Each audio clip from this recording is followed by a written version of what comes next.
everyone, it's Emily Fox. Today's video is going to be a book recommendation video with a twist to it. I haven't done one of these in forever, so we're going to do a like this, try that. Or some of them it's a didn't like this, try that. And some of them it works either way, so depending on your taste. So I just thought it would be fun. It's like so hot and humid right now. I thought a fun little video like this would be perfect. So let's get to it. I am melting right now. So the first book I wanted to talk about is The Stand by Stephen King.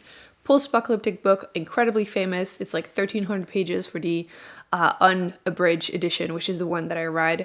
I personally overall liked it. I think my favorite part was like literally the first couple pages whenever he explains how the disease like spreads and starts killing everyone, which was great.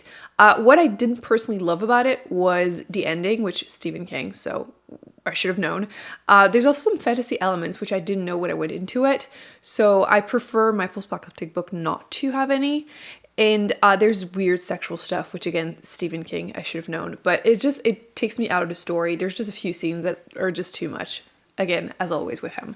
So with that in mind, either way for you, it could be a like this or didn't like this. And then my recommendation is the book of the Unnamed Midwife. I actually finished this a few days ago, beginning of July, and absolutely loved it. This is by far my favorite post-apocalyptic book I've ever read, which I did a video reviewing all the ones that I've read. I'll link that down below if you're interested. Filming that video made me realize back in the day that I actually never gave 5 stars to any of them, even though I was really into that topic. So I took a break for like months, years, and this is pretty much the first one that I've read since, and 5 stars. Absolutely loved it. You're following a nurse when there's a pandemic that kills. We learn later on like 98% of men, and like even more effective on women and children. So she survived. She's trying to survive with the chaos that ensues, and it's just so freaking good. The first half was like so good, and I feel like this one is a little bit more hopeful towards the end compared to a lot of post-apocalyptic that I've seen. So I can't recommend this enough. Please try it if you are into that topic, because so good, so good. It's technically the first book in a series, but I believe you can count it as a standalone, which is what I'm going to do because I'm scared that the other ones are not going to be as good. So if you're someone that likes wholesome, literally fiction kind of book, think Frederick Backman, like A Man Called Ove. That one is like very much like the trope of like older man, he's not that old, but older man who's very grumpy, often their widow, and like they make friends and like it changes their life kind of thing. If that's your jam, then I would recommend checking out The Storied Life of A.G. Thackeray, which I do own. Let me grab this. There you go. I try to mention this book as often as I can because I really, really enjoyed it, especially at the time I wasn't reading a ton of contemporaries, and this is like such a quick read. It's not super big. It's like 250 pages, and I feel like at this time with the pandemic, it's been 2 years, a lot of people need like a palate cleanser, something a little bit more hopeful and wholesome. I need to mention this. Once again, you're following an older, but not that old man. His wife died, and he works at a used bookstore, which we like that. He lives in a small town. Again, I do like small town vibes, so a lot of things that work for me. And one day there's a toddler that is left in his store, and he's stuck taking care of her, and that's how the story starts. And it's great. So if you're looking for something a little more positive, I would highly recommend this book. I will just never shut up about it. You can read this like in a day or two. So if you're looking for something for this weekend. So the next book, I was trying to find a way to recommend it because it's so underrated, and I haven't mentioned it in a couple months, so I mean it's time. So I decided to compare him to Matt Haig. So if you've enjoyed The Humans or The Midnight Library by him, I would highly recommend you check out Replay. I feel like it has a little bit of the same idea of a book becoming more and more serious and becoming more philosophical throughout the story.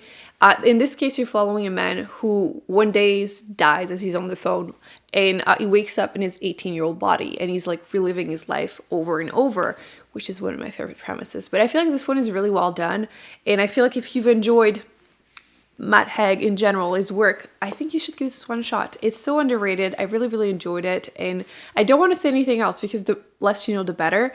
But I felt like there was a nice twist to it too, which again, spoiler free, but check it out. Next one is a didn't like or like it. Either way, I think it works. But Erin Morgenstern, so The Night Circus and The Starless Sea. Personally, I didn't really care for The Starless Sea. I feel like it was very fluffy and pretty, but there was nothing for me to get out of it. I liked the Night Circus more, but I feel like if you enjoy her stuff, or maybe even Madeline Miller, they both have pretty like lyrical prose. I would recommend checking out Piranesi, which this book in theory shouldn't have worked for me. It's magical realism. Usually don't get along with magical realism. And it's very heavy on the prose. I feel like it's not even character driven. It's not story driven. It's very much just the prose. And it works. Definitely be prepared because the first like 10-15 pages you need to push through because nothing makes sense because the main character is confused, which the first time I read it, I put it down after 3 pages and I was done. But luckily it was the book club pick of that month, so I had to force myself at least to try it again, and I fell in love with this. This is so good. It even has a little bit of like dark academia vibes, which was really interesting. And yeah, I feel like if you enjoy Madeline Miller, you need to try Piranesi. They really have similar vibes, but I personally enjoyed this more. So the next one, I made the connection recently, and I don't know if anyone agrees with me or not. We'll see with this video, I guess. But The Princess Bride. Personally did not grow up watching the movie or reading the book, so I had like no emotional attachment to it. And I overall enjoyed it, although it did feel like a children's book with like the double narration was my main issue, quite frankly. Otherwise, it's like a light, fun read, and it's fine, just not necessarily my cup of tea. I think you would probably like Kings of the Wild. Personally, this one didn't work for me, which is why I think that if you like this one, you're gonna like this one because they had similar vibes. Obviously, the humor is a lot more crass with this one. You're following ex-mercenaries that are too old now, but one day the daughter of one of them is stuck somewhere and they have to go and save her. So they like reband and they try to go, and like things obviously don't go super well because they're much older than they used to be. I felt like the premise was really interesting, like this one really, but the humor just didn't work for me personally. Just too many dick jokes, quite frankly. I don't know how many times I can say that word before getting demonetized, but like there's a scene, for example, where an enemy is attacking them and telling them the story that one day she killed a man by cutting off his eggplant and like shoving it down his throat. And one of them is like, no way my cock would fit in my mouth. So like, you know, if it's one or two in the whole book, personally, it's not a problem, but like there were too many for me in here. But overall, even though this one has no eggplant jokes, I don't know. This one is 100% just vibes, so I would be very, very curious if you've read both of them and you agree or disagree. But yeah, I think that if you like this, you're gonna like this. The next one is a little bit of a stretch, but I think it's an interesting one. So I wanted to recommend things for people that like Becky Chambers because she is one of my favorite authors, and like I have most of her books. I've read all of them, absolutely adore them. This is just my favorite, To Be Thought If Fortunate, which is probably the only one that isn't quite as wholesome, but it's still great. I have 3 options and they're all for different reasons. So the first one is called Light from Uncommon Stars. And I had read this one because people were mentioning that it had similar vibes. And I agree for the first half. You're following 3 point of views. You have a donut alien lady. I'm gonna keep it vague. You have the demon lady, basically a woman who made a pact with the demon to become very famous as a violinist, and to not be damned forever, she has to find 7 souls to give in exchange for hers. And the third one you're following is a young transgender girl, and she is also very good with music. Kind of can see how that could connect. In the first half, super good. I just feel like the last part with the donut lady just went in a weird direction for me. But if you are desperate for more vibes like Becky Chambers, I would recommend this one. The second one I would recommend is Legends and Lattes. I just finished this and I just already need to rave about it.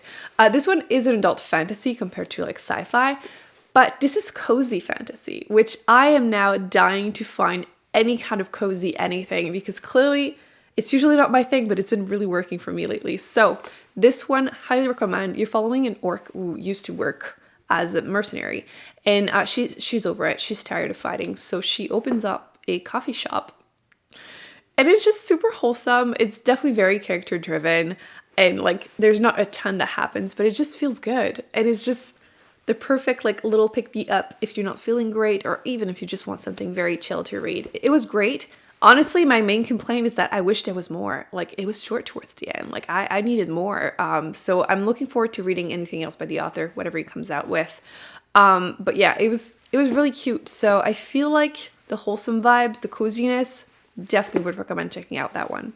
The last one sounds a little bit like a stretch, but bear with me because I do feel like they have things in common. So I feel like if you like Becky Chambers, you should try out Octavia E. Butler, which I have been mentioning her stuff a lot, but I feel like both of them uses sci-fi to discuss other more serious topic like gender, sexuality, racism, and that they have that thing. Obviously, Becky Chambers wholesome. Octavia E. Butler is a lot darker and raw and just, but they're kind of the same because of that, and they just both work for me because of that. So this one is like historical fiction talking about racism, and this one, the second book I'm currently reading, the first one is like post-apocalyptic one. This one where men get pregnant by aliens. I haven't read that one, very much looking forward to it, but like they're just really, really, really good, and I feel like they have that thing in common. So I thought I would throw it out there. Obviously, again, much darker, but just as interesting. I also wanted to include two that are nonfiction quickly because I've been reading a ton of them and I've been really enjoying myself. So just for you guys that are interested, Invisible Women, which talks about all the ways that there's bias in science. So whether it's like the fact that the car safety is not the same for people that don't have male bodies because the belts, I was looking for the word, that's why I'm like, les ceintures de sécurité. So yeah, the belts, for example, are not made for people with breast, for example. There's also the fact that a lot of medication wasn't tested on female bodies because hormones, they're just so complicated, even though we're 50% population. So that book was really great, very frustrating, but I recently read Unwell Women. So if you enjoyed the specific of like medicine and want to be more annoyed and more pissed, I would highly recommend this one because it's more like a historical version of the topic, and you see how female bodies have been misdiagnosed for centuries because, again, we're so complicated. So absolutely adore them. Both of them were 5 stars, so if you like one, I think you're gonna like the other. Last but not least, if you enjoy feminism and you want to read more about the topic, you've probably heard of hood feminism. I feel like it's a really good intro into the whole like intersectionality topic. But if you've enjoyed that one and you're looking for something else, I would highly recommend White Tears, Brown Scars, How White Feminism Betrays Women of Color, which I feel like is just, again, going a little deeper into the topic. Really enjoyed them. Both of them are really quick read, both 5 stars for me, and I feel like if you like one, you'll definitely going to enjoy the second one. I hope you enjoyed this quick little recommendation video. Let me know if you'd like to see, I was thinking about doing a like TV show movie edition. Like if you enjoyed this TV show, try this book. That might be fun. Let me know if you're interested. Thumbs up, subscribe. I will be putting more videos on the screen that I recommend you check out. And let me know in the comment section if you agree with my recommendations or not, because I feel like that could be an interesting topic. See you in my next video. Bye. Kiss on a cheek or loving just like